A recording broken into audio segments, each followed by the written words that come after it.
అందరికీ నమస్కారం. Welcome to our channel. మన ఆంధ్రప్రదేశ్ రాష్ట్ర వ్యాప్తంగా ఉన్నటువంటి రైతన్నలకు మన ఏపీ సీఎం చంద్రబాబు నాయుడు గారు అదిరిపోయే శుభార్తను అయితే తీసుకొచ్చి దాదాపు రైతులకు 36 కోట్లను విడుదల చేయాలని ఆర్థిక శాఖనైతే ఆదేశించారు.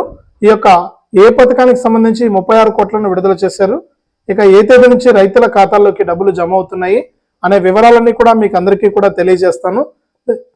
దయచేసి వీడియో చూస్తున్న ప్రతి ఒక్కరు కూడా ముందుగా వీడియోను లైక్ చేసేయండి, తెలిసిన వాళ్ళందరికీ కూడా వీడియోను షేర్ చేయండి.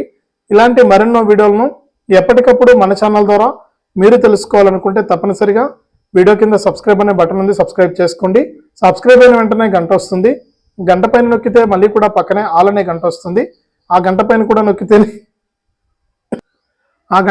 నొక్కితేనే ప్రతి వీడియోను కూడా మీరు ఎప్పటికప్పుడు మిస్ అవ్వకుండా మీ ఫోన్లోనే నోటిఫికేషన్ లేదా మెసేజ్ రూపంలో తెలుసుకోవడం జరుగుతుంది. దయచేసి ప్రతి ఒక్కరు కూడా వీడియోను లైక్ చేసి షేర్ చేసి సబ్స్క్రైబ్ చేసుకుని సపోర్ట్ చేయండి. ఇక లేట్ చేయకుండా మనం వివరాల్లోకి అయితే వెళ్దాం. మన ఆంధ్రప్రదేశ్ రాష్ట్ర వ్యాప్తంగా ఉన్నటువంటి రైతన్నులు గత జూలై నెలలో మనకు వర్షాలు వరదల కారణంగా ఎక్కువ భాగం ఉత్తరాంధ్ర జిల్లాల్లో అయితే మనకు కోస్తాంధ్ర జిల్లాల్లో మనకు పంటలు అయితే నష్టపోవడం జరిగిందనమాట. ఇక పంటలు నష్టపోయినటువంటి రైతులందరికీ కూడా పంట నష్టపరిహారం కింద ఇన్పుట్ సబ్సిడీ కింద రైతులకు 36 కోట్ల రూపాయలను విడుదల చేస్తూ ఆర్థిక శాఖనైతే ఆదేశించారు సీఎం చంద్రబాబు నాయుడు గారు.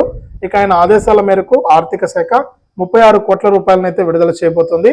ఇక ఈ రోజు లేదా రేపటి నుంచి రైతుల ఖాతాల్లోకి ఈ పంట నష్టపరిహారం కింద ఇన్పుట్ సబ్సిడీ డబ్బులు అయితే రైతుల ఖాతాల్లోకి జమ కాబోతుంది.